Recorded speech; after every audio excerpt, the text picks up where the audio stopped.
السلام علیکم۔ ڈرامہ چل مرغے فات جس میں آذر پاکستان واپس آ گیا، وہ بھی بہت بڑا شیف بن کر۔ اس نے واپس آ کر جب ہبا سے پوچھا کہ تمہاری شادی ہو گئی ہے، تمہارا شوہر کیسا ہے اور بچے ان سے کب ملوا رہی ہو، تو ہبا نے مسکرا کر بتا دیا کہ میری ابھی تک شادی نہیں ہوئی کیونکہ حسن کو پاکستان واپس آنے کا موقع نہیں ملا۔ یہ سن کر آذر تو بہت حیران ہوا، تو ہبا اسے کہتی ہے کہ اب کوئی نیگیٹو بات دماغ میں مت لانا، وہ عمل کی شادی پر آنے والا تھا لیکن چھٹی نہیں ملی، اس لیے اب شادی پوسٹ پون ہوگی، اس کے آنے پر ہی عمل کی شادی ہوگی۔ کچھ دن گزرنے کے بعد شاید حسن کو چھٹی مل جائے اور اس کا واپس آنے کا پلان بن جائے تو وہ اپنے گھر والوں کو فون کر کے بتا دے گا۔ گھر والے عمل کی شادی کی تاریخ طے کر دیں گے۔ مایوں کا فنکشن تھا، وہاں پر آذر بھی آئے گا۔ اس نے جب دیکھا تو ہبا فون پر بات کر رہی تھی، وہ اس کے پاس چلا گیا۔ اس نے سن لیا ہبا فون پر حسن کو کسی بات پر سوری کہہ رہی تھی۔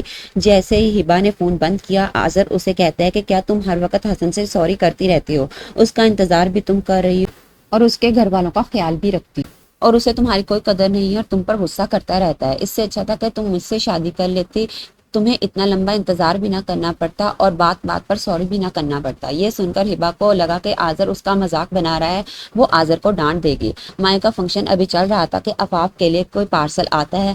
آفاف نے کھول کر دیکھا تو اس میں جنید کی طرف سے طلاق کے کاغذات تھے، جسے دیکھ کر آفاف تو رونے لگی۔ اب آفاف تو اپنی طلاق کی ذمہ دار ہبا کو ہی کہے گی۔ آفاف کی والدہ تو ہبا سے کہتی ہیں کہ اگر تم جنید کو لون لینے کا تانا نہ دیتی تو میری بیٹی کا گھر برباد نہ ہوتا۔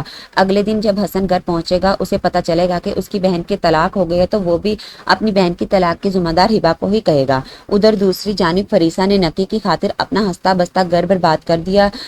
اتنی محبت کرنے والے شوہر کو چھوڑ کر نکی کے پاس آ گئی۔ دونوں نے شادی بھی کر لی تھی۔ اب نکی کو فریسا کا بڑھاپا برا لگنے لگا ہے، وہ تو فریسا کو بوڑھی ہونے کا تانا بھی دیتا ہے۔